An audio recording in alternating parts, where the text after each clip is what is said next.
بسم الله. حضرات السادة أعضاء الجمعية العامة للأمم المتحدة، أحييكم باسم الاتحاد الأفريقي. In the name of the African Union, I would like to greet the members of the General Assembly of the United Nations, and I hope that this meeting will be among the most historic in the history of the world. In the name of the General Assembly, at its 64th session, presided over by Libya of the African Union, of 1,000 traditional African kingdoms, and in my own name, I would like to take this opportunity as President of the African Union to congratulate our son Obama, because he is attending the General Assembly and we welcome him as his country is hosting this meeting.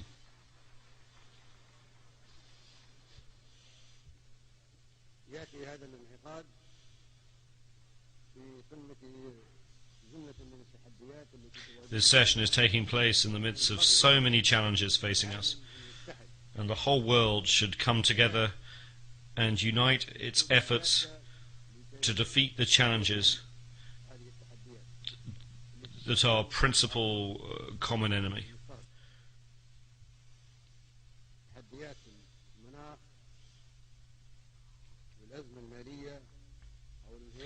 Those of climate change and international crises such as the capitalist economic decline, the food and water crises, desertification, terrorism, immigration, piracy, man-made and natural epidemics, and nuclear proliferation.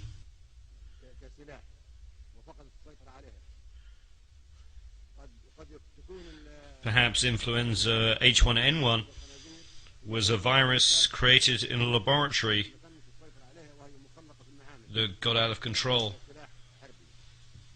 originally being meant as a military weapon.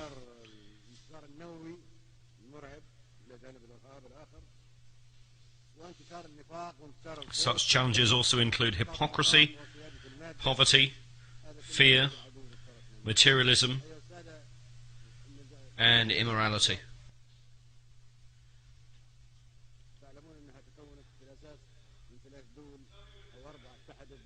As is known, the United Nations was founded by 3 or 4 countries against Germany at the time. The United Nations was formed by the nations that joined together against Germany in the Second World War.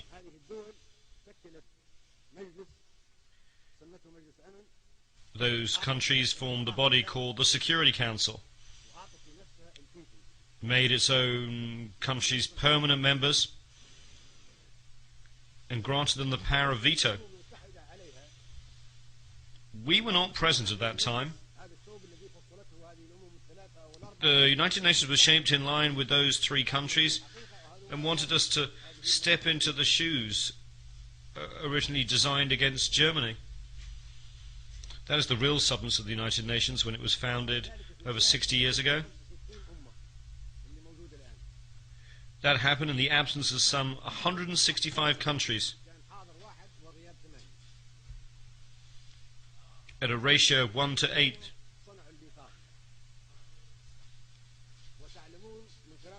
That is, 1 was present and 8 were absent. They created the Charter, of which I have a copy. If one reads the Charter of the United Nations, one finds that the preamble of the Charter differs from its articles. How did it come into existence? All those who attended the San Francisco conference in 1945 participated in creating the preamble, but they left the articles and internal rules of the procedures of the so-called Security Council to experts, specialists, and interested countries which were those countries that had established the Security Council and united against Germany. The preamble is very appealing and no one objects to it, but all the provisions that follow it completely contradict the preamble. We reject such provisions and we will never uphold them. They ended with the Second World War.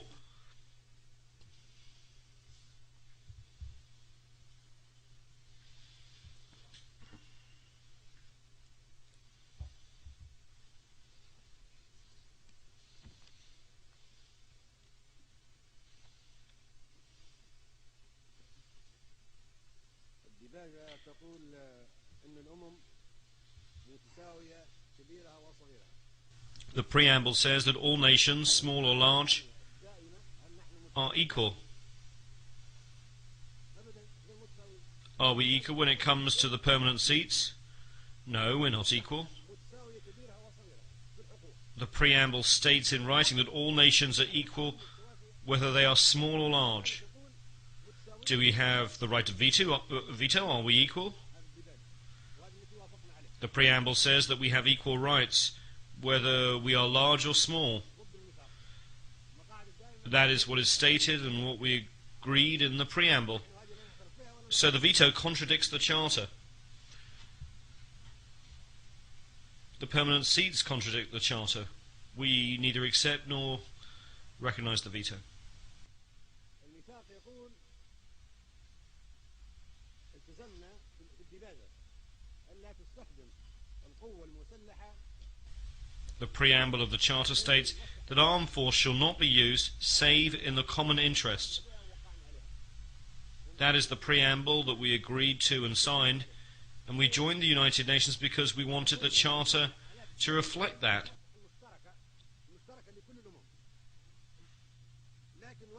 It says that armed force shall only be used in the common interest of all nations. But what has happened since then? 65 wars have broken out since the establishment of the United Nations and the Security Council. 65 since their creation, with the millions more victims than the Second World War. Are those wars and the aggression and force that were used in those 65 wars in the common interest of us all? No. They were in the interest of 1 or 3 or 4 countries, but not of all nations.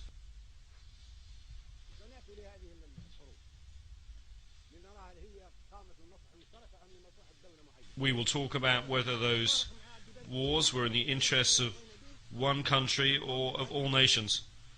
That flagrantly contradicts the Charter of the United Nations that we signed, and unless we act in accordance with the Charter of the United Nations to which we all agreed, we will reject it and not be afraid not to speak diplomatically to anyone.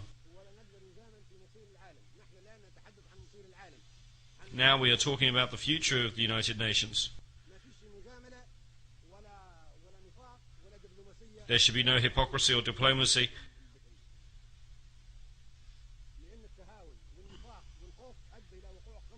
because it concerns the important and vital issue of the future of the world. It was hypocrisy that brought about 65 wars since the establishment of the United Nations.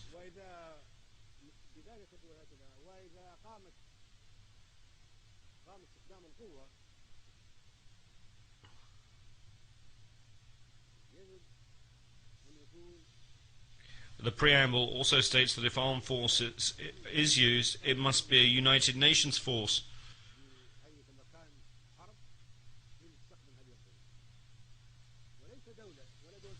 Thus military intervention by the United Nations with the joint agreement of the United Nations, not 1 or 2 or 3 countries using armed force. The entire United Nations will decide to go to war to maintain international peace and security.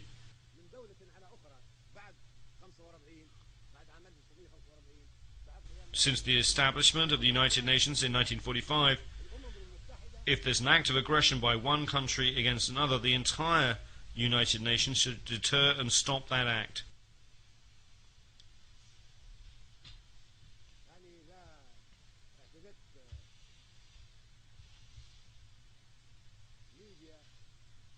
If a country, Libya for instance, were to exhibit aggression against France, then the entire organization would respond because France is a sovereign state.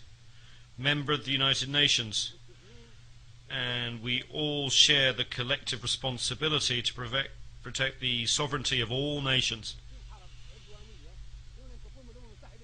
However, 65 aggressive wars have taken place without any United Nations action to prevent them.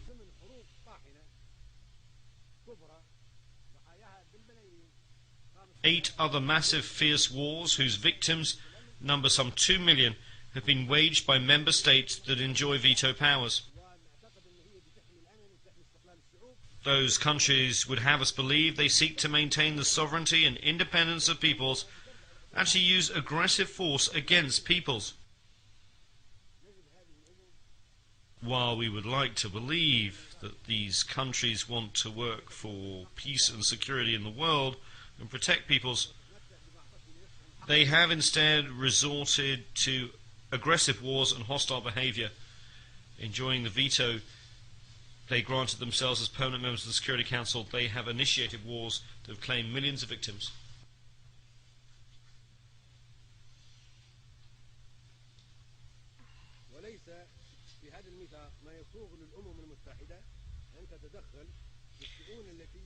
The principle of non-interference in the internal affairs of states is enshrined in the Charter of the United Nations. No country, therefore, has the right to interfere in the affairs of any government, be it democratic or dictatorial.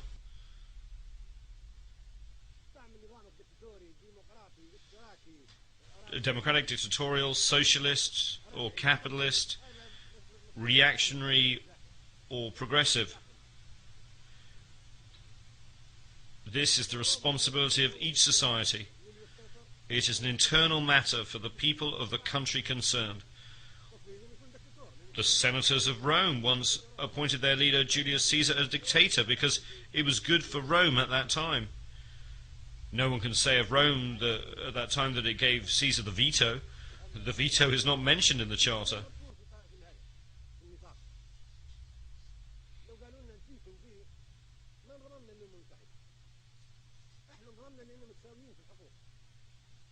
We joined the United Nations because we thought we were equals, only to find that one country can object to all the decisions we make. Who gave the permanent members their status in the Security Council? 4 of them granted this status to themselves. The only country that we in this assembly elected to a permanent member status in the Security Council is China. This was done democratically. But the other seats were imposed upon us in an undemocratically through a dictatorial procedure carried out against our will, and we should not accept it.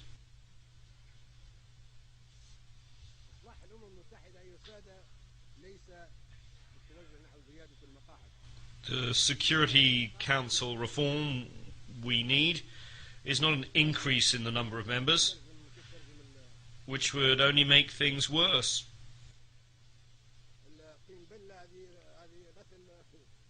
To use a common expression, if you add more water, you get more mud. It would add insult to injury.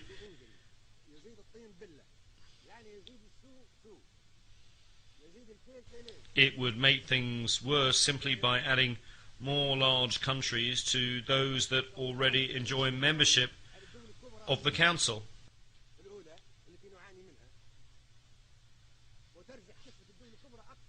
It would merely perpetuate the proliferation of superpowers. We therefore reject the addition of any more permanent seats. The solution is not to have more permanent seats, which would be very dangerous. Adding more superpowers would crush the peoples of small, vulnerable, and third world countries, which are coming together in what has been called the Group of 100. 100 small countries banding together in a forum that one member has called the Forum of Small States.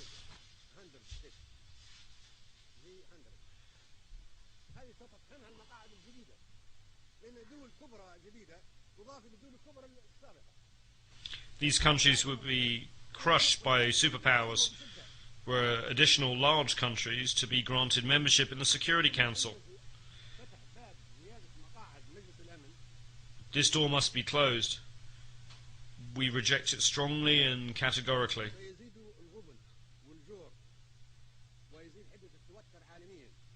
Adding more seats to the Security Council would increase poverty, injustice, and tension at the world level, as well as great competition between certain countries, such as Italy, Germany,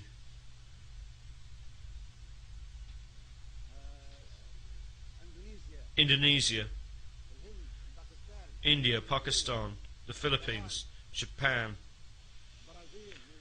Brazil, Nigeria, Argentina, Algeria, Libya, Egypt, the Democratic Republic of the Congo, South Africa, Tanzania, Turkey, Iran, Ukraine and Greece. All these countries would seek a seat on the Security Council, making its membership almost as large as that of the General Assembly, and resulting in an impractical competition. What solution can there be? The solution is for the General Assembly to adopt a binding resolution under the leadership of Mr. Trekkie based on the majority will of the Assembly members and taking into account the consideration of no other body.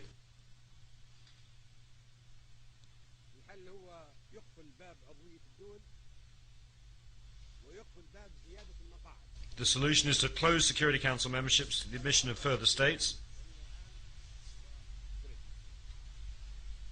This item is on the agenda of the General Assembly during the present session presided over by Mr. Trekkie. Membership through unions and the transference of mandates should supersede other proposals.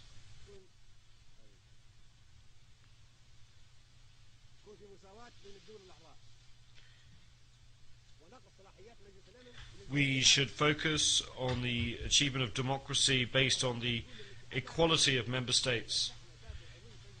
There should be equality among member states and the powers and mandates of the Security Council, and it should be transferred to the General Assembly. Membership should be for unions, not for states. Increasing the number of member states would give the right to all countries to a seat, in accordance with the spirit of the preamble of the Charter. No country could deny a seat to the Council to Italy, for instance, if a seat was given to Germany. For the sake of argument, Italy might say that Germany was an aggressive country and was defeated in the Second World War.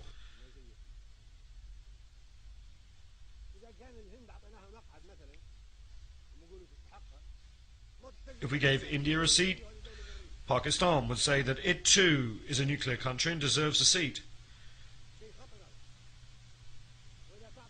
And those two countries are at war. It would be a dangerous situation. If we gave a seat to Japan, then we should give one to Indonesia, the largest Muslim country. Then Turkey, and then Iran and Ukraine would make the same claim. What could we say to Argentina or Brazil? Libya deserves a seat for its efforts in the service of world security by discarding its weapons of mass destruction. Then South Africa, Tanzania, Ukraine would demand the same. All these countries are important. The door to Security Council membership should be closed. This approach is a falsehood, a trick that has been exposed. If we want to reform the United Nations, bringing in more superpowers is not the way. The solution is to foster democracy at the level of the General Congress of the world, the General Assembly, to which the powers of the Security Council should be transferred. The Security Council will become merely an instrument for implementing the decisions taken by the General Assembly, which would be the Parliament, the Legislative Assembly of the world. This assembly is our democratic forum, and the Security Council should be responsible before it. We should not accept the current situation. These are the legislators of the members of the United Nations, and their resolutions should be binding. It is said that the General Assembly should do whatever the Security Council recommends. On the contrary, the Security Council should do whatever the General Assembly decides. This is the United Nations, the assembly that includes 192 countries. It is not the Security Council, which includes only 15 of the member states. How can we be happy about global peace and security if the whole world is controlled by only 5 countries?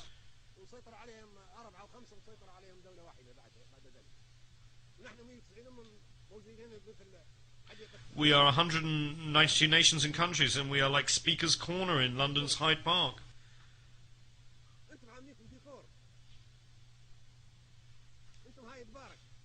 We just speak and nobody implements our decisions. We're a mere decoration without any real substance.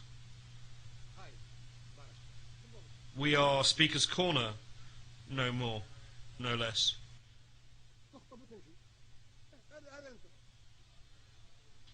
We just make speeches and then disappear. This is who you are right now.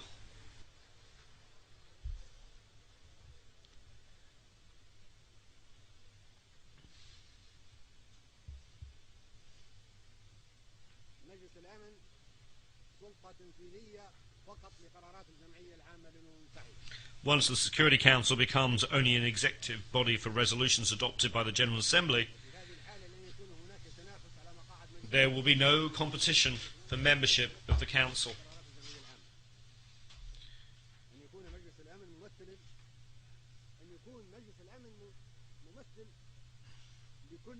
Once the Security Council becomes a tool to implement General Assembly resolutions, there will be no need for any competition. The Security Council should quite simply represent all nations in accordance with the proposals submitted to the General Assembly. There would be permanent seats on the Security Council for all unions and groups of countries.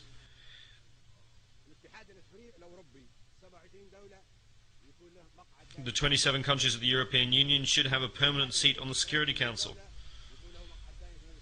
The countries of the African Union should have a permanent seat on the Security Council. The Latin American and ASEAN countries should have permanent seats. The Russian Federation and the United States of America are already permanent members of the Security Council.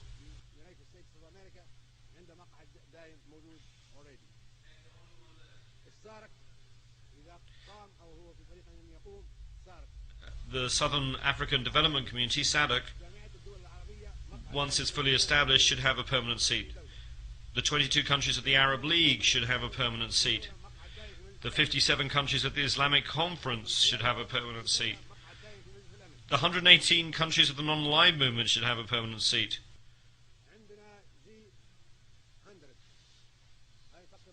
Then there is the G100. Perhaps the small countries should also have a permanent seat. Countries not included in the unions that I have mentioned could perhaps be assigned a permanent seat to be occupied by them in rotation every 6 or 12 months. I'm thinking of countries like Japan and Australia that are outside organizations as ASEAN, or like the Russian Federation that is not a member of European or Latin American or African unions. This would be a solution for them if the General Assembly votes in favor of it.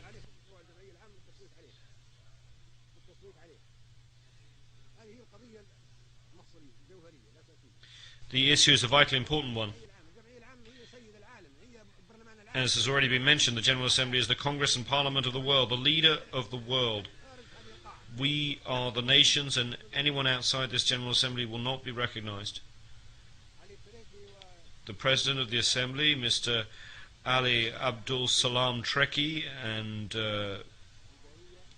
Secretary General Ban Ki-moon will produce a legal draft and set up the necessary committees to submit this proposal to a vote. That from now on, the Security Council will be made up of unions of nations. In this way we will have justice and democracy, and we will no longer have a Security Council consisting of countries which have been chosen because they have nuclear weapons, large economies, or advanced technology. That is terrorism.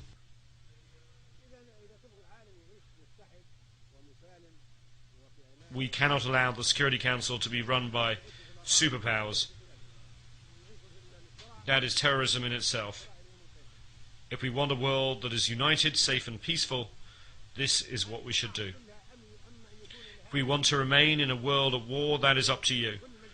We will continue to have conflict and to fight until doomsday or the end of the world.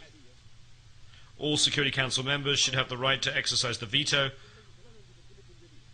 or else we should eliminate the whole concept of the veto with this new formation of the Council. This would be a real Security Council. According to the new proposal submitted to the General Assembly, it will be an executive council under the control of the General Assembly, which will have the real power and make all the rules.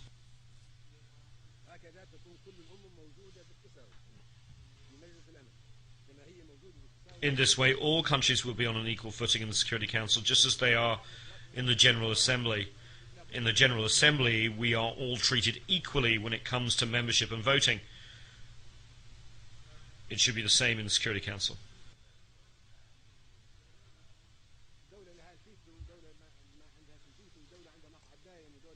Currently, one country has a veto, another country does not have a veto. One country has a permanent seat, another country does not have a permanent seat. We should not accept this, nor should we accept any resolution adopted by the Security Council in its current composition. We are under trusteeship. We were colonized, and now we were independent. We are here today to decide the future of the world in a democratic way that will maintain the peace and security of all nations, large and small, as equals. Otherwise, it is terrorism.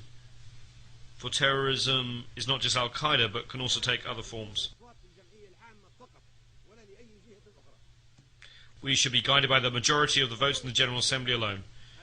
If the General Assembly takes the decision by voting, then its wishes should be obeyed and its decision should be enforced.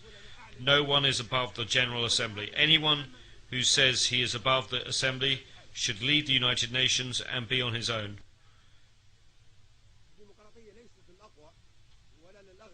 Democracy is not just for the rich or most powerful or those who practice terrorism. All nations should be and should be seen to be on an equal footing.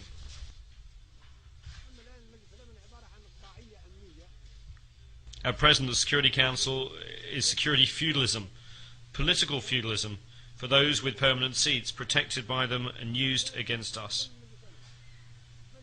It should be called not the Security Council, but the Terror Council.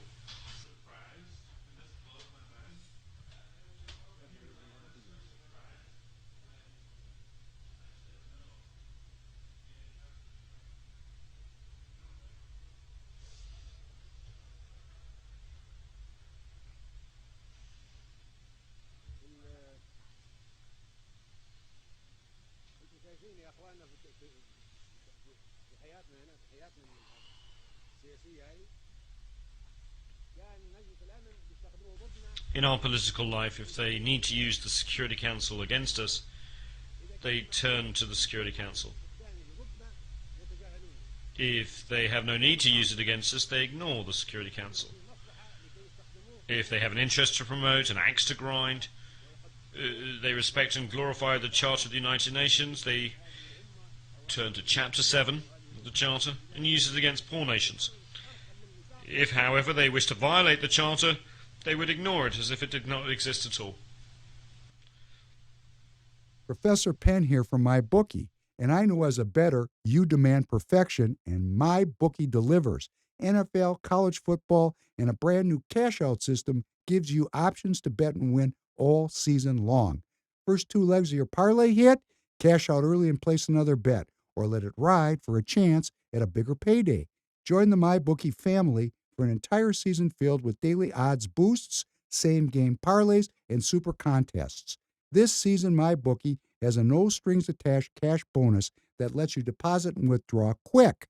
Use promo code FPR on a deposit of $50 or more, and you can receive up to $200 in cash instantly to your MyBookie account. Bet your deposit amount once, and you're ready to withdraw at any time. Again, that's promo code FPR to claim your cash deposit bonus. You can bet anything, anytime, anywhere, only with my bookie.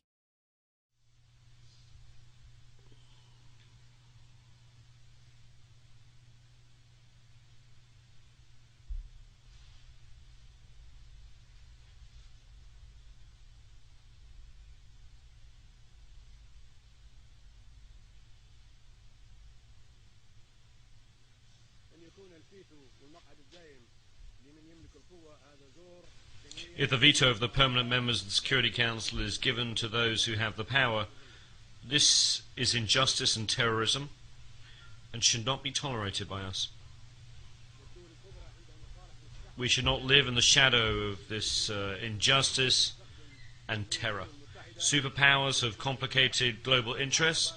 They use the veto to protect those interests. For example, in the Security Council, they use the power of the United Nations to protect their interests and to terrorize and intimidate the Third World, causing it to live under the shadow of terror. From the beginning, since it was established in 1945, the Security Council has failed to provide security.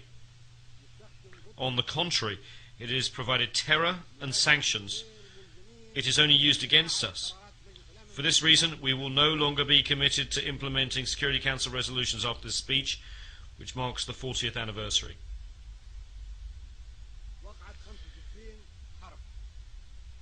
65 wars have broken out, either fighting among small countries or wars of aggression waged against us by superpowers.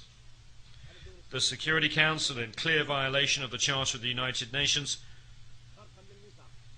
failed to take action to stop these wars or acts of aggression against small nations and peoples. The General Assembly will vote on a number of historic proposals. Either we act as one, or we will fragment. If each nation were to have its own version of the General Assembly, the Security Council and the various instruments and each will have to have an equal footing. The powers that currently fill the permanent seats would be confined to use of their own sovereign bodies, whether they be 3 or 4 of them, and would have to exercise their rights against themselves. This is of no concern to us. If they want to keep their permanent seats, that's fine. Permanent seats will be of no concern to us. We shall never submit to their control or to their exercise of the veto that was given to them. We are not so foolish as to give up the right of veto to the superpowers to use so they can treat us as second-class citizens and outcast nations. It is not we who decided that those countries are the superpowers and respected nations with the power to act on behalf of 192 countries.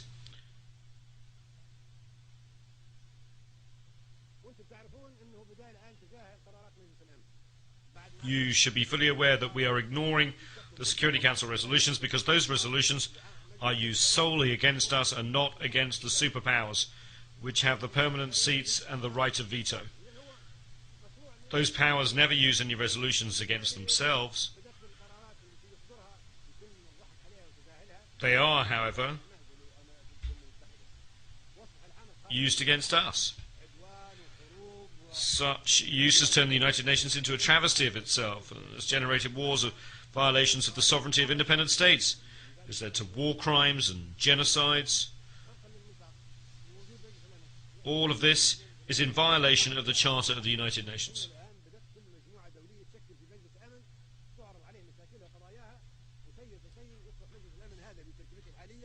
Since no one pays attention to the Security Council of the United Nations, each country and community has established its own Security Council, and the Security Council here has become isolated.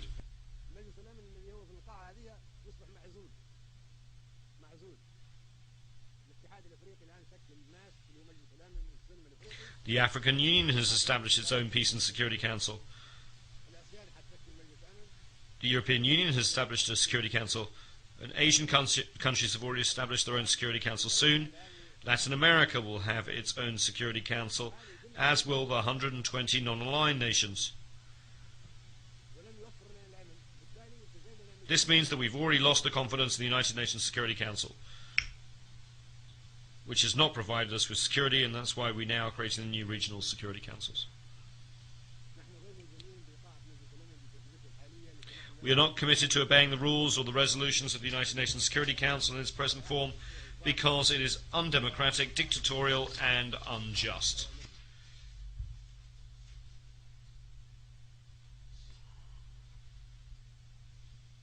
No one can force us to join the Security Council or to obey or comply with the resolutions or orders given by the Security Council in its present composition. Furthermore, there is no respect for the United Nations and no regard for the General Assembly, which is actually the true United Nations, but whose resolutions are non-binding.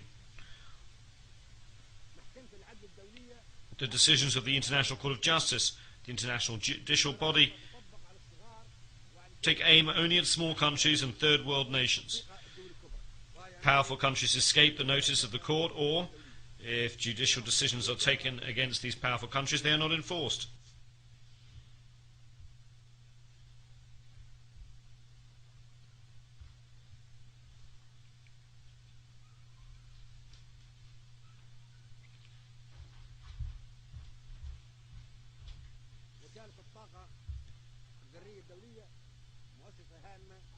The International Atomic Energy Agency, IAEA, is an important agency within the United Nations. Powerful countries, however, are not accountable to it or under its jurisdiction.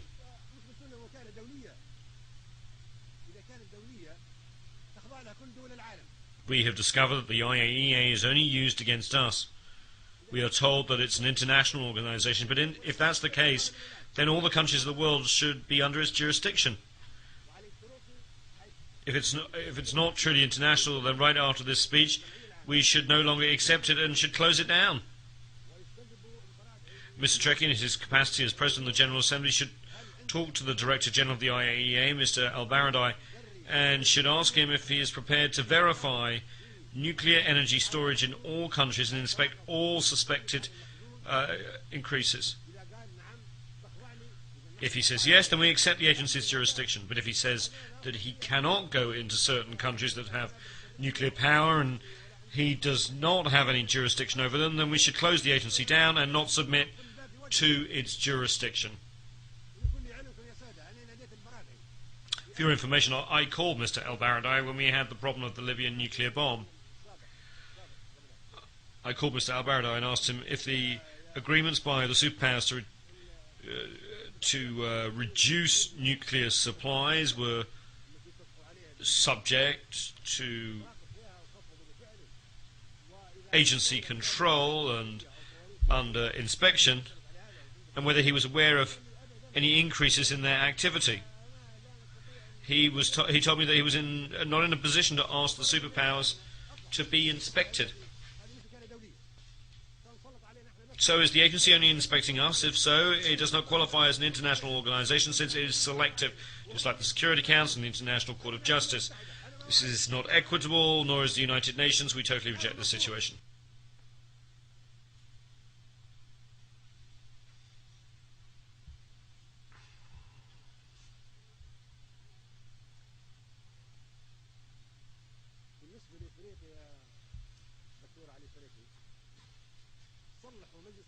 Regarding Africa, Mr. President, whether the United Nations is reformed or not, but even before a vote is taken on any proposals of a historic nature, Africa should be given a permanent seat on the Security Council now, having already waited too long. Leaving aside United Nations reform, we can certainly say that Africa was colonized, isolated and persecuted, and its rights usurped. Its people were enslaved and treated like animals, and its territory was colonized and placed under trusteeship. The countries of the African Union deserve a permanent seat. This is a debt from the past and has to be paid and has nothing to do with the United Nations reform. It's a priority matter and is high on the agenda of the General Assembly. No one can say that the African Union does not deserve a permanent seat. Who can argue with that proposal? I challenge anyone to make a case against it. Where is the proof that an African Union or the African continent does not deserve a permanent seat? No one can possibly deny this.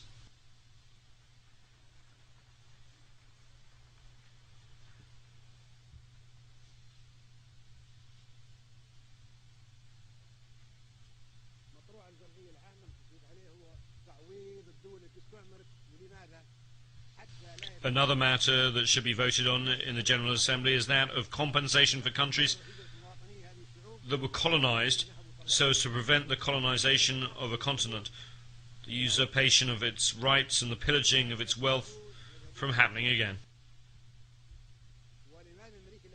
Why are Africans going to Europe? Why are the Asians going to Europe? Why are Latin Americans going to Europe? It is because Europe colonized those peoples and stole the material and human resources of Africa, Asia and Latin America, the oil, the minerals, the uranium, the gold, the diamonds, the fruit, the vegetables, the livestock and the people, and used them. Now new generations of Asians, Latin Americans and Africans are seeking to reclaim that stolen wealth as they have the right to do so. At the Libyan border, I recently stopped 1,000 African migrants headed for Europe. I asked them why were they going there. They told me it was to take back their stolen wealth, that they would not be leaving otherwise. Who can restore the wealth that was taken from us? If you decide to restore all this wealth, there will be no more immigration from the Philippines, Latin America, Mauritius, and India. Let us have the wealth that was stolen from us. Africa deserves $777 trillion in compensation from countries that colonized it.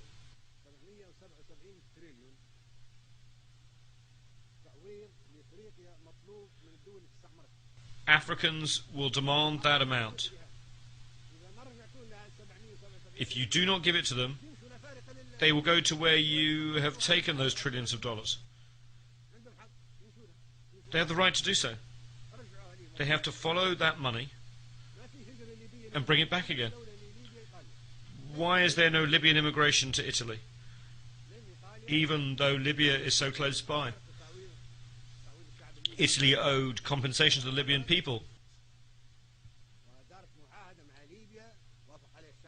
It accepted the fact and signed an agreement with Libya, which is adopted by both the Italian and the Libyan parliaments. Italy admitted that its colonization of Libya was wrong and should never be repeated, and promised not to attack the Libyan people by land, air or sea. Italy also agreed to provide Libya with $250 million a year in compensation over the next 20 years, and to build a hospital for the Libyans maimed as a result of the mines planted in Libyan territory during the Second World War.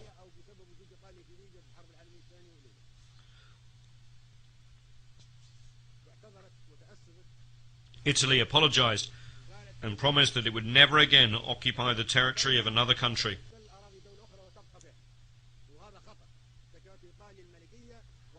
Italy, which was a kingdom during the fascist regime, has made rich contributions to civilization,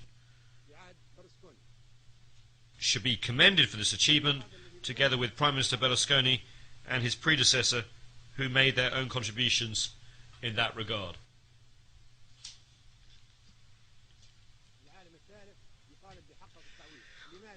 Why is this third world demanding compensation? So that there will be no more colonization, so that large and powerful countries will not colonize, knowing that they will have to pay compensation. Colonization should be punished. The countries that harmed other peoples during the colonial era should pay compensation for the damage and suffering inflicted under their colonial rule.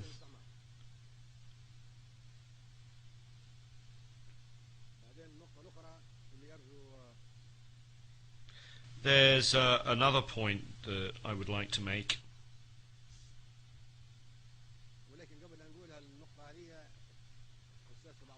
However, before doing so, and addressing a somewhat sensitive issue, I should like to make an aside.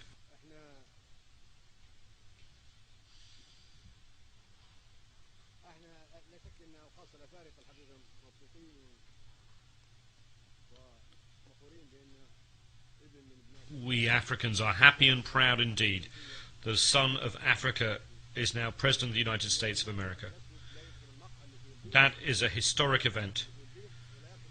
Now, in a country where blacks once could not mingle with whites, in cafes or restaurants, or sit next to them on a bus, the American people have elected as their president a young black man, Mr. Obama, of Kenyan heritage. That is a wonderful thing, and we are proud. It marks the beginning of a change. However, as far as I am concerned, Obama is a temporary relief for the next 4 or 8 years. I am afraid that we may then go back to square one. No one can guarantee how America will be governed after Obama.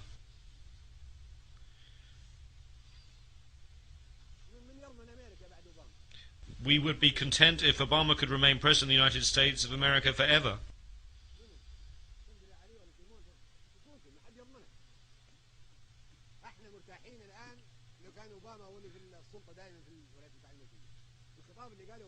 The statement that he just made shows that it's completely different from any American president that we have seen.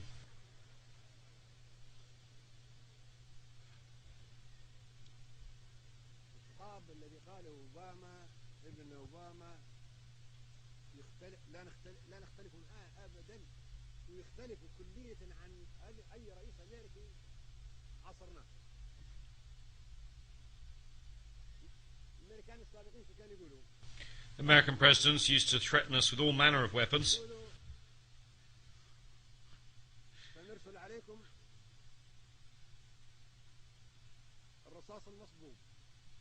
saying that they would send us Desert Storm, grapes of wrath, rolling thunder, and poisonous roses for Libyan children.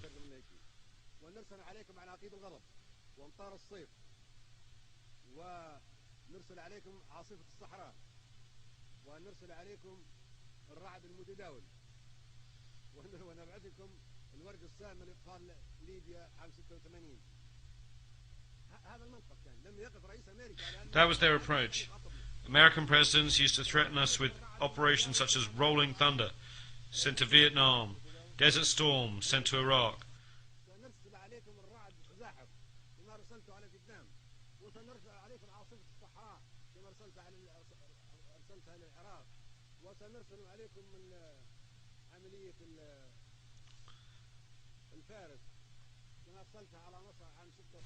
Musketeer sent to Egypt in 1956, even though America opposed it.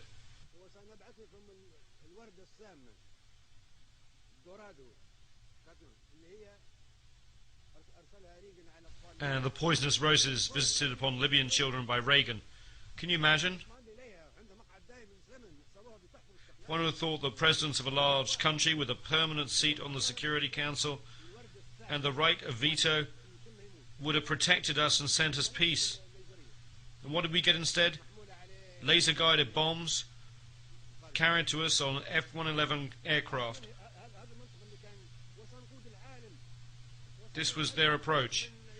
We will lead the world, whether you like it or not, and we will punish anyone who opposes us. What our son Obama said today is completely different. He made a serious appeal for nuclear disarmament, which we applaud. He also said that America alone could not solve the problems facing us, and that the entire world should come together to do so. He said that we must do more than we are doing now, which is making speeches. We agree with that and applaud it. He said that we had to come to the United Nations to talk against one another. It is true that when we come here, we should communicate with one another on an equal footing. And he said that democracy should not be imposed from outside. Until recently, American presidents have said that democracy should be imposed on Iraq and other countries. But he said that this was an internal affair. He spoke truly when he said that democracy cannot be imposed from outside.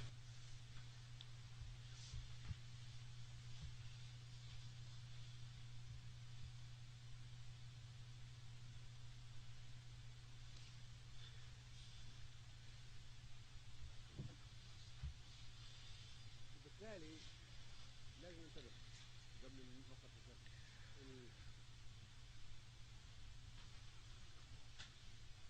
العالم متعدد الأقطاب. So we have to be cautious. Before I make these sensitive remarks, I note that the whole world has so many polarities. Listen, should we have a world of so many polarities? Can we not have nations on an equal footing? Let's have an answer. Does anyone have an answer as to whether it's better to have a world of so many polarities?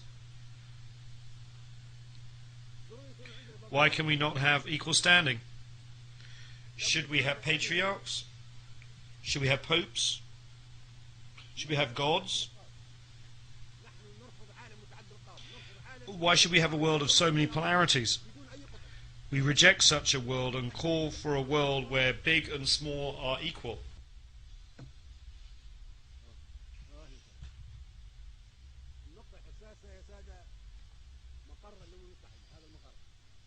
The other sensitive point is the headquarters of the United Nations. Can I have your attention, please?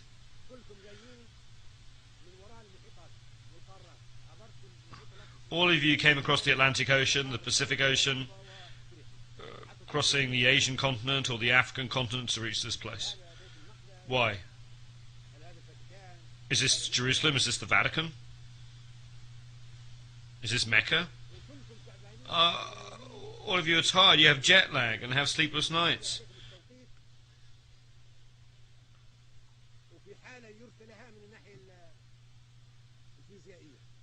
You're very tired, very low physically.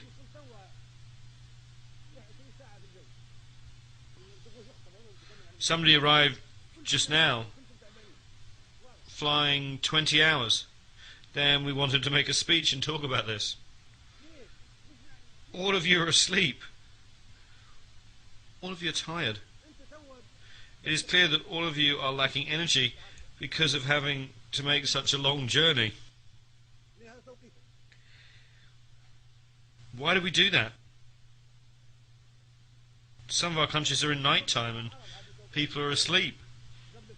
Now you should be asleep because your biological clock, your biological mind is accustomed to being asleep at this time. I wake up at 4 o'clock New York time before dawn because in Libya it's 11 in the morning. When I wake up at 11 it's supposed to be daytime. At 4 o'clock I am awake. Why? Think about it. If this was decided in 1945, should we still retain it? Why can we not think about a place that's in the middle, that is comfortable? Another important point is that America, the host country, bears the expenses and looks after the headquarters and diplomatic missions and looks after the peace and security of the heads of state who come here. They are very strict. They spend a lot of money. New York and all of America being very tight.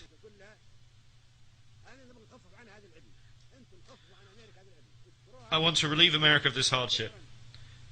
We should thank America. We should say to America, thank you for all the trouble that you've taken on yourself.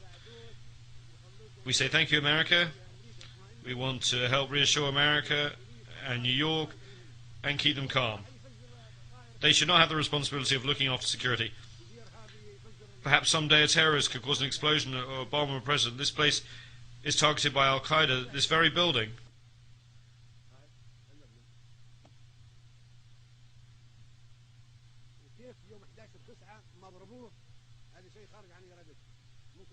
Why was it not hit on September 11th?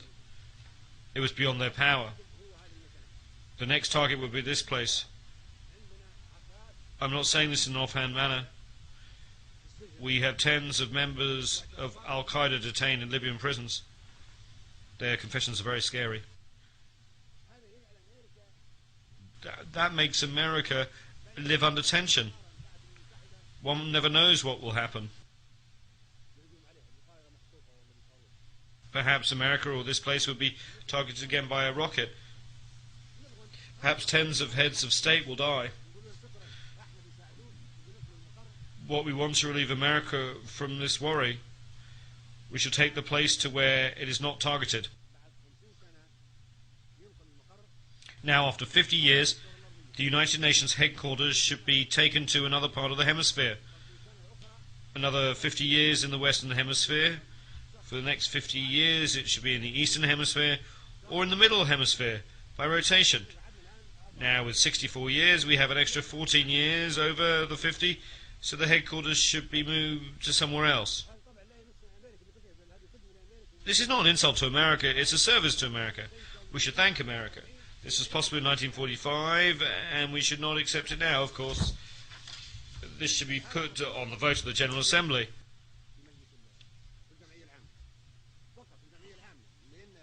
Only in the General Assembly, because in Section 23 of the Headquarters Agreement it says that the United Nations headquarters can be moved to another location only by a resolution of the General Assembly. If 51% of the Assembly approves relocation of headquarters, then it can be moved.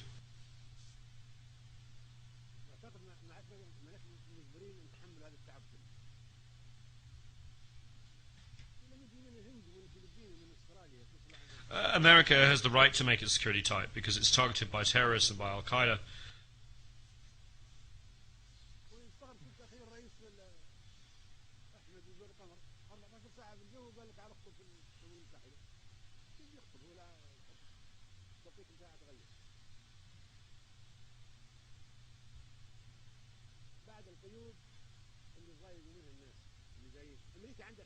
America has the right to take all security measures.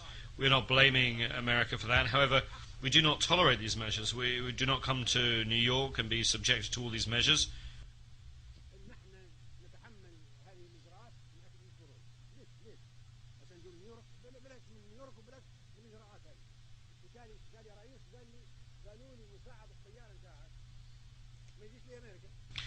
One president told me that he was told that his co-pilot could not come to America because there were restrictions. He asked how could he cross the Atlantic without a co-pilot? Why? He doesn't know how to come here. Another president complained that his honor guard could not come because there was some misunderstanding regarding his name when it came to granting a visa. Another president said his own doctor could not get a visa and could not come to America.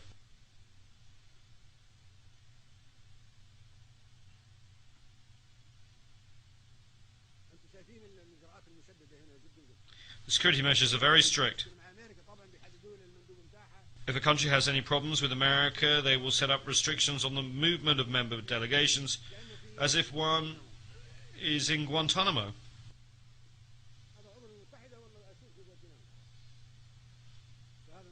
Is this a member state of the United Nations?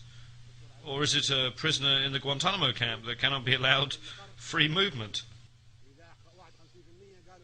This is what is submitted to the General Assembly for a vote, moving the headquarters. If 51% agree, then we come to the second vote, to the middle of the globe, or the eastern part. If we say we move the headquarters to the middle of the hemisphere, why don't we move it to Sirte or Vienna? One can come even without a visa. Once you come as president, Libya is a secure country.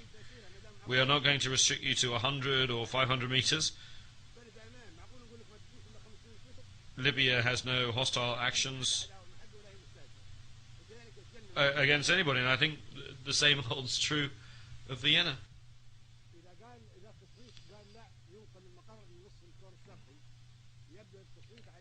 If the vote says we should move headquarters to the eastern part, then it will be Delhi or Beijing, the capital of China or the capital of India. That's logical, my brothers. I do not think there will be any objection to that. And you will thank me for this proposal, for eliminating the suffering and trouble of flying 14, 15 or 20 hours to come here. No one can blame America or say that America will reduce its contributions to the United Nations. No one should have that bad a thought. America, I'm sure, is committed to its international obligations. America will not be angry. It will thank you for alleviating its hardship, for taking on all the hardship and all the restrictions, even though this place is targeted by terrorists.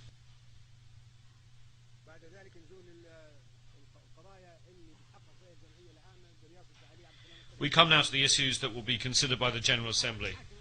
We are about to put the United Nations on trial. The old organizations will be finished and a new one will emerge. This is not a normal gathering.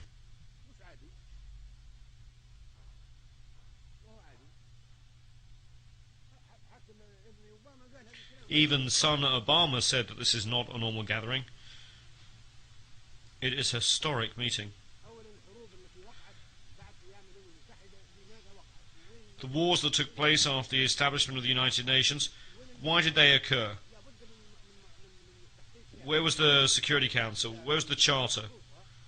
Where was the United Nations? There should be investigations and judicial intervention. Why have there been massacres? We can start with the Korean War because it took place after the establishment of the United Nations. How did a war break out and cause millions of victims? Nuclear weapons could have been used in that war. Those who are responsible for causing the war should be tried and should pay compensation and damages.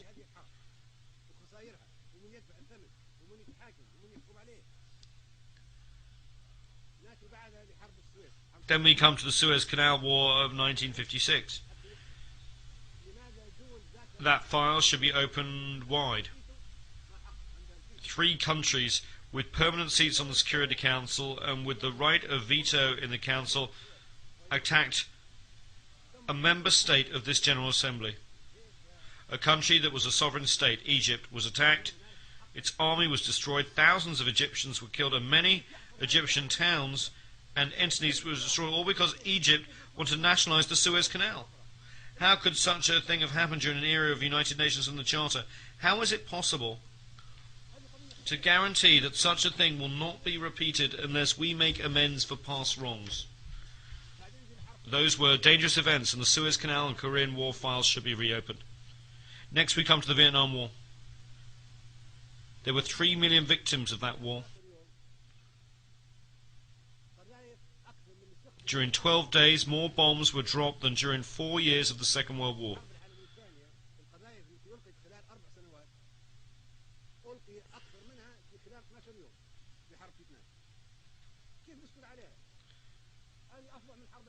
It was a fiercer war, and it took place after the establishment of the United Nations and after we had decided that there would be no more wars.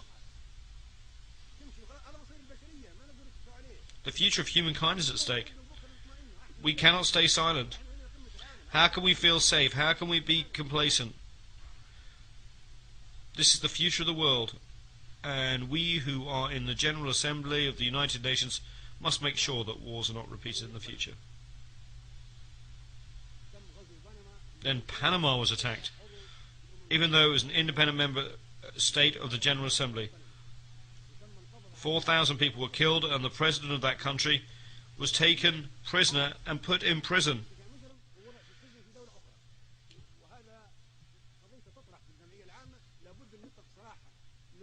Noriega should be released. We should open that file.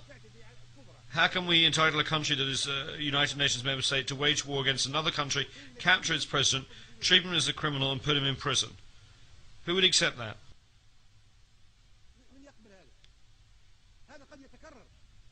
It could be repeated. We should not stay quiet.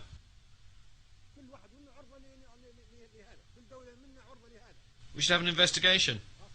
Any one of us member states could face the same situation, especially if such aggression is by a member state with a permanent seat on the Security Council and with responsibility to maintain peace and security worldwide. Then there is the war in Grenada. The country was invaded even though it was a member state. It was attacked by 5,000 warships, 7,000 troops and dozens of military aircraft. It's the smallest country in the world. This occurred after the establishment of the United Nations, of the Security Council and its veto, and the president of Grenada, Mr. Maurice Bishop, was assassinated. How could that have happened with impunity? It's a tragedy. How can we guarantee that the United Nations is good or not, that a certain country is good or not? Can we be safe or happy about the future or not? Can we trust the Security Council or not? Can we trust the United Nations or not? We must look into and investigate the bombing of Somalia. Somalia is a United Nations member state. It's an independent country under the rule of IDID. We want an investigation. Why did that happen? Who allowed it to happen? Who gave the green light for that country to be attacked? Then there's former Yugoslavia. No country was as peaceful as Yugoslavia, constructed step by step and piece by piece after being destroyed by Hitler.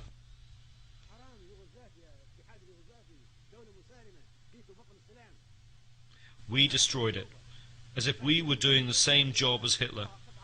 Tito built that peaceful country step by step, brick by brick, and then we arrived and broke it apart from imperialistic and personal interests. How can we be complacent about that? Why can we not be satisfied?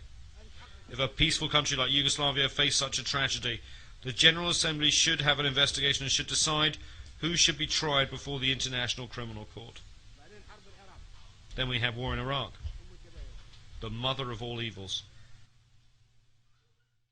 Professor Penn here for GhostBed, because sleep is super important to your health, recovery, and performance. I know for me, getting a great night's sleep helps me perform my best throughout the day.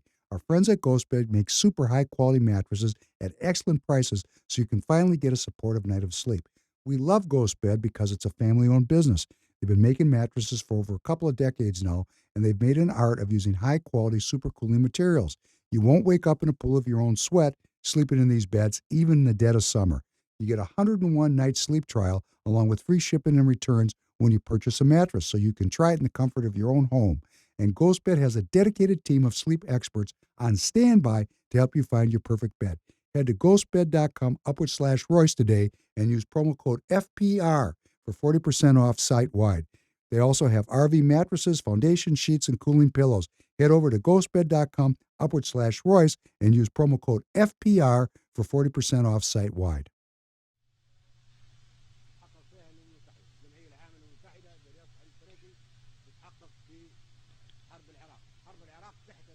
The United Nations should investigate that. The General Assembly, presided over by Mr. Trekkie, should investigate that. The invasion of Iraq was a violation of the United Nations Charter. It was done without any justification by the superpowers with permanent seats on the Security Council. Iraq is an independent country and a member state of the General Assembly. How could those countries attack Iraq? As provided for in the Charter, the United Nations should have intervened and stopped the attack.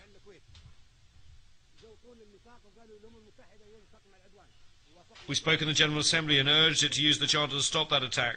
We were against the invasion of Kuwait, and the Arab countries fought Iraq alongside foreign countries in name of the United Nations Charter.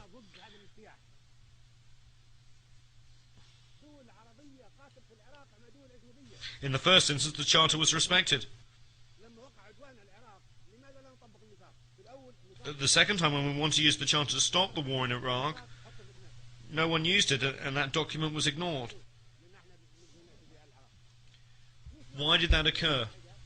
Mr. Trekkie and the General Assembly should investigate to determine whether there was any reason at all to invade Iraq.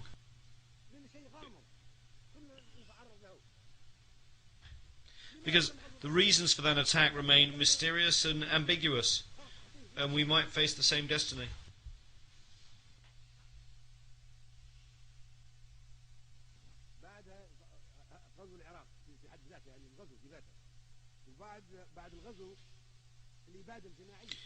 Why was Iraq invaded? The invasion itself was a serious violation of the United Nations Charter, and it was wrong. There was also a total massacre or genocide. More than 1.5 million Iraqis were killed. We want to bring the Iraqi file before the International Criminal Court, and we want those who committed mass murder against the Iraqi people to be tried.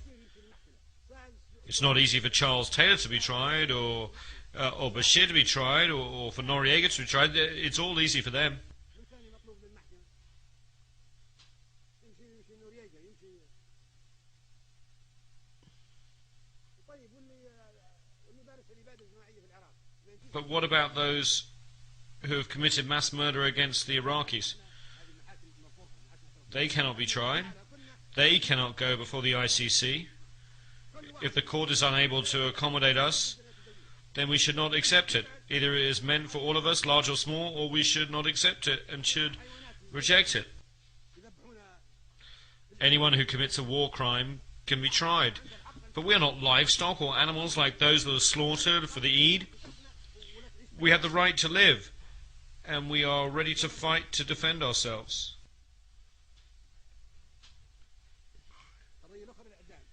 We have the right to live in dignity under the sun and on earth. They have already tested us, and we have withstood the test. There are other things as well. What is it that Iraqi prisoners of war can be sentenced to death? When Iraq was invaded and the president of Iraq was taken, he was a prisoner of war. He should not have been tried.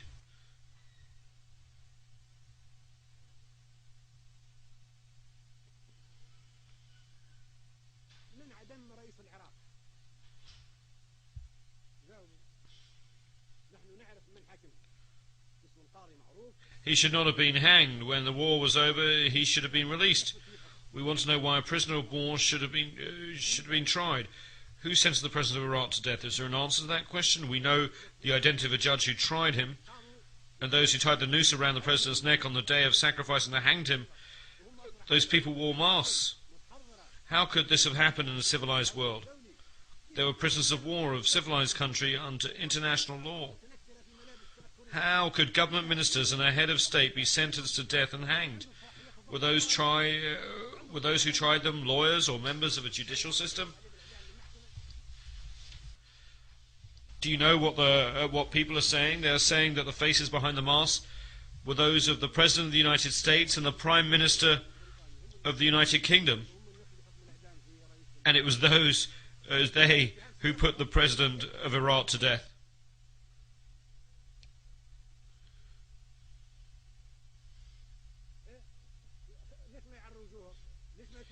Why do the executioners not unmask their faces?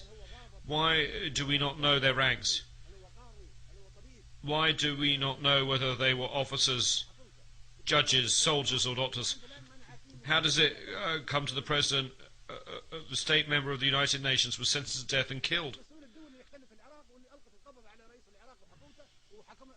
We do not know the identity of the executioners. The United Nations is duty-bound to answer these questions. Who carried out the death sentence?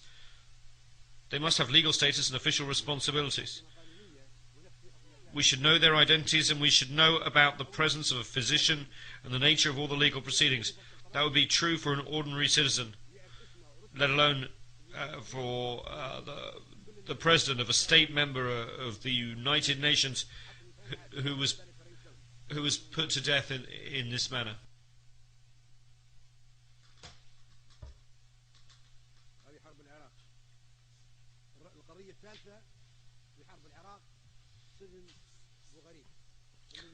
My third point on Iraq relates to Abu Ghraib. This was a disgrace to humankind. I know the United States authorities will investigate the scandal, but the United Nations must not ignore it either. The General Assembly should investigate this matter.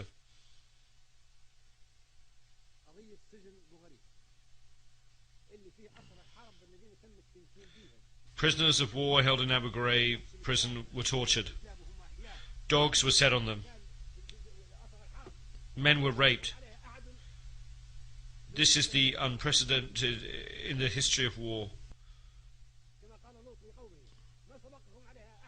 It was sodomy, and it was an unprecedented sin, never before committed by past aggressors or invaders. Prisoners of war are soldiers, but these were raped in prison by a state, a permanent member of the Security Council. This goes against civilization and humankind.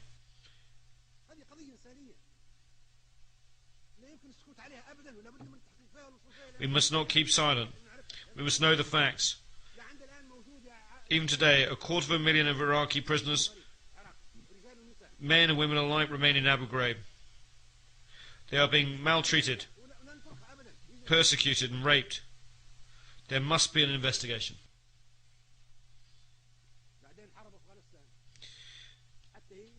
Turning to the war in Afghanistan, this too must be investigated. Why are we against the Taliban? Why are we against Afghanistan? Who are the Taliban? If the Taliban want a religious state, that's fine. Think of the Vatican. Does the Vatican pose a threat to us? No, it's a religious, very peaceful state. If the Taliban want to create an Islamic emirate, who says that this makes them an enemy? Is anyone claiming that bin Laden is of the Taliban or that he is Afghan? Is bin Laden of the Taliban? No. He is not of the Taliban and he is not an Afghan. Were the terrorists who hit New York of the Taliban? Were they from Afghanistan?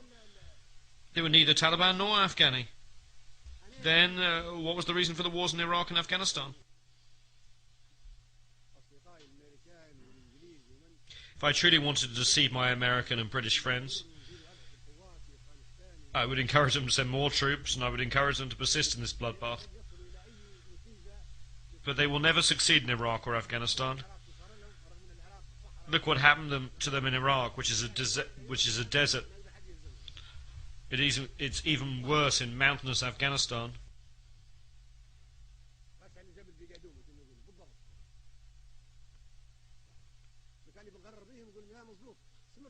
If I wanted to deceive them, I would tell them to continue the wars in Iraq and Afghanistan.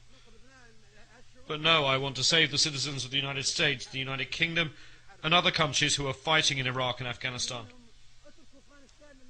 So I tell them, leave Afghanistan to the Afghans. Leave Iraq to the Iraqis. If they want to fight each other, they are free to do so.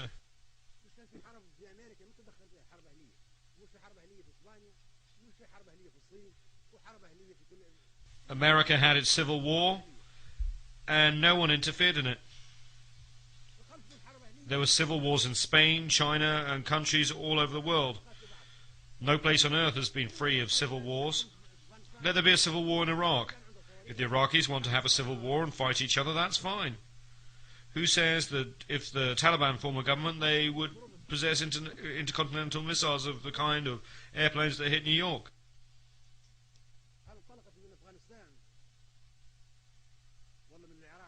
Did those aeroplanes take off from Afghanistan or Iraq? No, they took off from American airports. So why is Afghanistan being struck? The terrorists were not Afghans or Taliban or Iraqis. Why are we silent? We must never be war devils. Anyone who does not speak the truth is a silent devil. We are committed to international peace and security. We do not wish to scorn or ridicule humankind. We want to save humanity.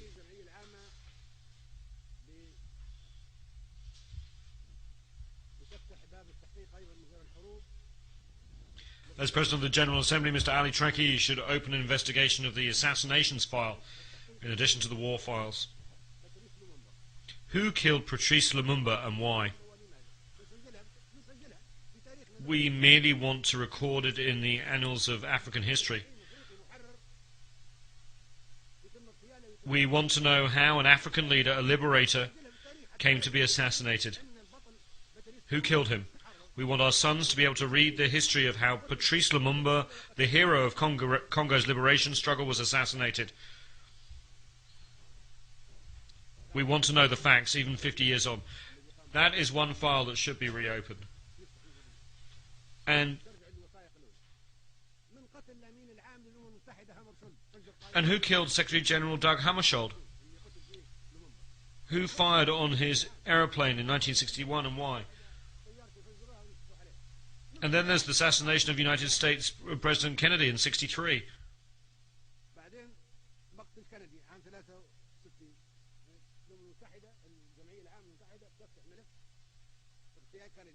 We want to know who killed him and why. There was someone called Lee Harvey Oswald, who was then killed by one Jack Ruby.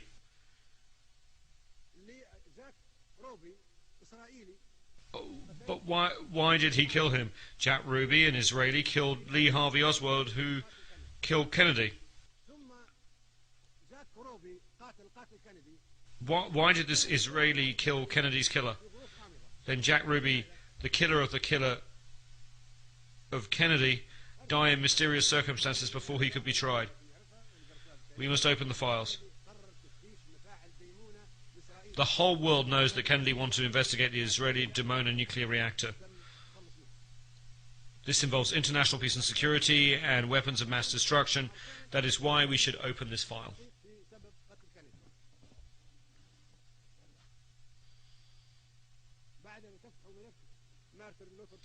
Then there's the assassination of Martin Luther King, the black reverend and human rights activist. His assassination was a plot, and we should know why he was killed and who killed him. And then there was Khalil Wazir, or Abu Jihad, a Palestinian, was attacked. He was living peacefully in Tunisia, a member state, and that country's sovereignty was not respected. We cannot keep silent, even though submarines and ships were detected along the coast of Tunisia where he was killed. No one was accused or tried. Abu Yad was also killed, and we should know how he was killed. He was killed in ambiguous circumstances.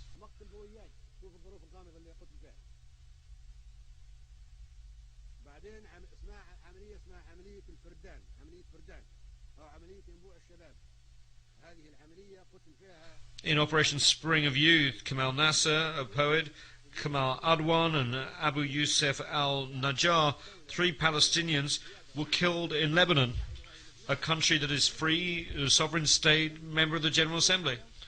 They were attacked and killed while sleeping peacefully.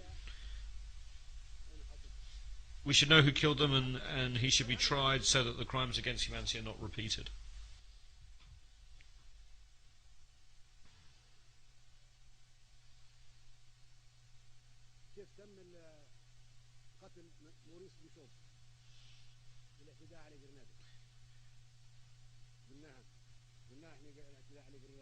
We've already talked about the size of the force used in the invasion of Grenada. 7,000 troops, 15 battleships, dozens of bombers.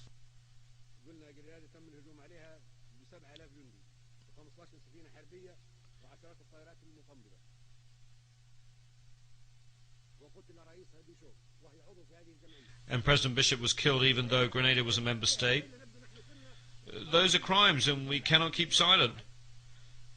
Otherwise we will look like sacrificial beasts. We are not animals. Year after year we are attacked. We defend ourselves, our sons, our children, and we are not afraid. We have the right to live, and the earth is not destined for violence, but for us all. We can never live on this earth in such humiliation. So those are the wars.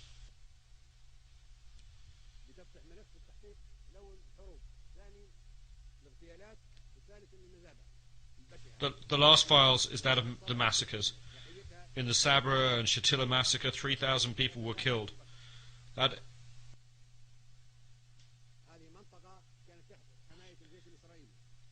area was under the protection of the occupying Israeli army and was the site of huge and calamitous massacre in which 3,000 Palestinian men, women and children were killed.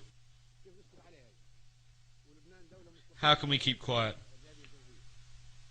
Lebanon is a sovereign state. A member of the General Assembly was occupied. Sabra and Shatila were under Israeli control, and then the massacre took place.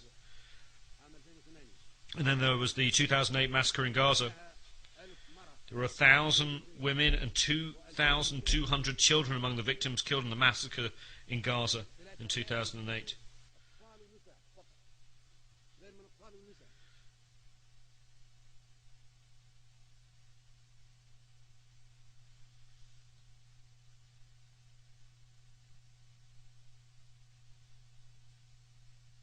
وتدمير 50 مؤسسة تابعة للأمم المتحدة تبع هذه الجمعية. 60 United Nations facilities and another 30 belonging to non-governmental organizations were damaged. 50 clinics were destroyed. 40 doctors and nurses were killed while carrying out humanitarian activities. This took place in Gaza in December 2008. The perpetrators are still alive, and they should be tried by the International Criminal Court.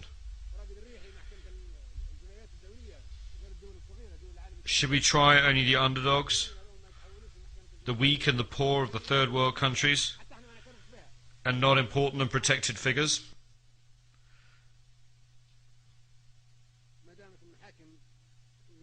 Under international law, they should all face trial for the consequences of the crimes that they have committed. Otherwise, the role of the ICC would never be recognized. If the decisions of the ICC are not respected or implemented, if the General Assembly and the Security Council mean nothing, and if the International Atomic Energy Agency serves only certain countries and organizations, then what is the United Nations? It would mean that the United Nations is nothing, and this is insignificant. Where is it? There is no United Nations. Then, while piracy may be a phenomenon of the high seas, a form of terrorism, we may talk about the piracy in Somalia. Somalis are not pirates. We are the pirates. We went there and usurped their economic zones, their fishing, their wealth. Libya, India, Japan, America, any country in the world. We're all pirates. We all entered the territorial waters and economic zones of Somalia and stole.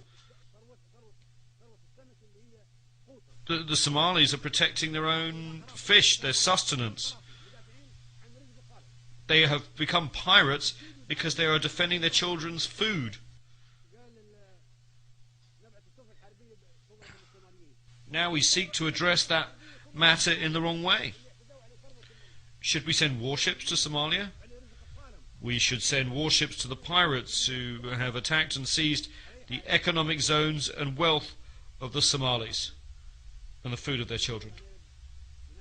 I met the pirates, and I told them that I would negotiate an agreement between them and the international community that respects the 200-mile exclusive economic zone under the law of the sea. It protects all marine resources belonging to the Somali people. And that stops all countries from disposing of toxic waste along the Somali coast. In return, the Somalis would no longer attack any ships. We will propose and draft such an international treaty and submit it to the General Assembly. That is the solution. The solution does not lie in sending more military ships to fight the Somalis. That is not a solution. We are addressing the phenomena of piracy and terrorism in the wrong way. Today there is swine flu. Perhaps tomorrow there'll be fish flu. Because sometimes we produce viruses by controlling them. It is a commercial business. Capitalist companies produce viruses so that they can generate and sell vaccinations. This is very shameful and poor ethics. Vaccinations and medicine should not be sold.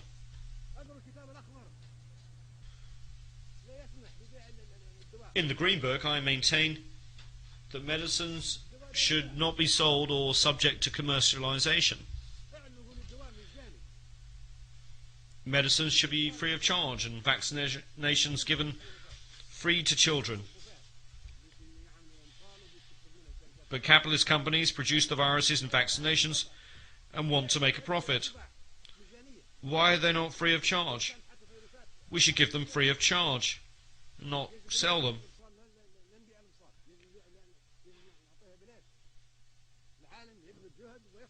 The entire world should strive to protect our people, create and manufacture vaccinations, and then give them for free to children and women and not profit by them. All those items are on the agenda of the General Assembly, which has to exercise that duty.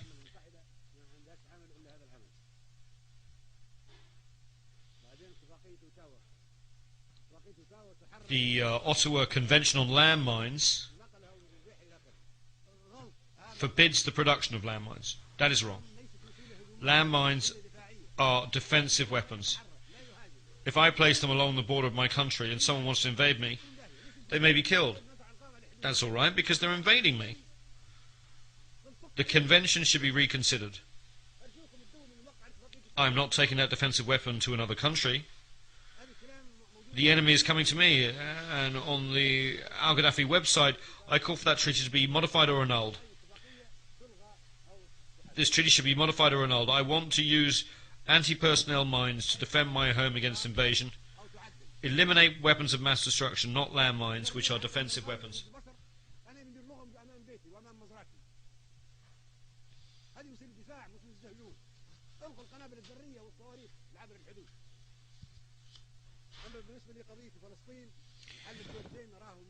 With regard to the Palestinian situation, the two-state solution is impossible. It is not practical.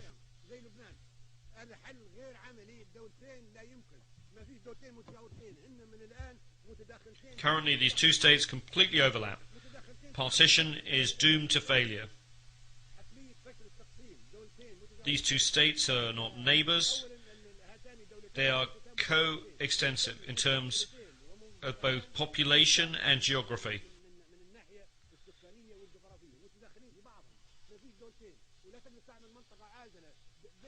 A buffer zone cannot be created between the two states because there are 500,000 Israeli settlers in the West Bank and 1 million Arab Palestinians in the territory known as Israel. The solution, therefore, is a democratic state without religious fanaticism or ethnicity. The generation of Sharon and Arafat is over. We need a new generation in which everyone can live in peace. Look at the Palestinian and Israeli youth. They both want peace and democracy. And they want to live under one state. This conflict poisons the world.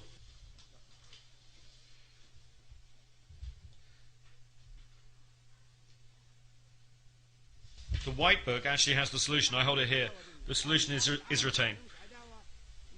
Arabs should have no hostility or animosity towards Israel. We are cousins of the same race. We want to live in peace. The refugees should go back. You are the ones who brought the Holocaust upon the Jews. You, not we, are the ones who burned them. We gave them refuge. We gave them safe haven during the Roman era and the Arab reign in Andalusia and during the rule of Hitler. You are the ones who poisoned them. You are the ones who annihilated them. We provided them with protection. You expelled them. Let us see the truth. We are not hostile. We are not enemies of the Jews. And one day the Jews will need the Arabs. At that point, Arabs will be the ones to give them protection, to save them. And we hope, as we have done in the past. Look at what everybody else did to the Jews. Hitler is an example. You are the ones who hate the Jews, not us. In brief, Kashmir should be an independent state, neither Indian nor Pakistani. We must end that conflict. Kashmir should be a buffer state between India and Pakistan. With regard to Darfur, I truly hope that the assistance provided by the international organisations can be used for development projects, for agriculture, for industry and for irrigation. You are the ones who made it a crisis. You put it on the altar. You wanted to sacrifice Darfur so you could interfere in its eternal affairs.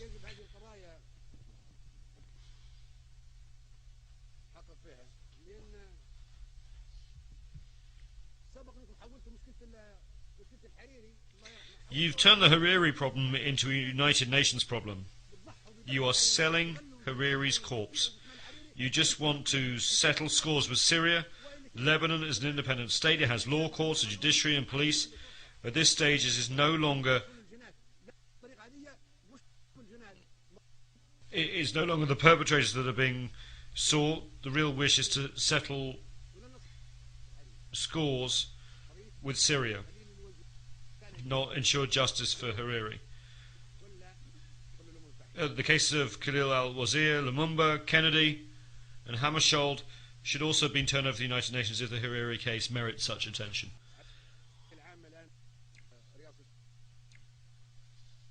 The General Assembly is now under the presidency of Libya. This is our right.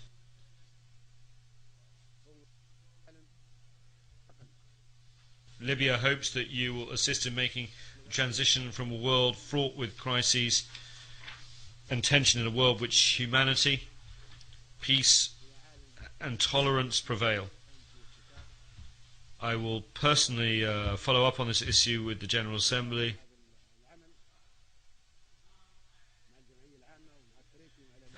General Assembly and President Trekkie and the Secretary General.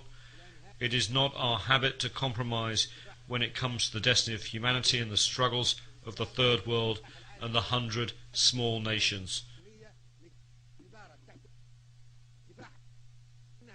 which should live in peace always.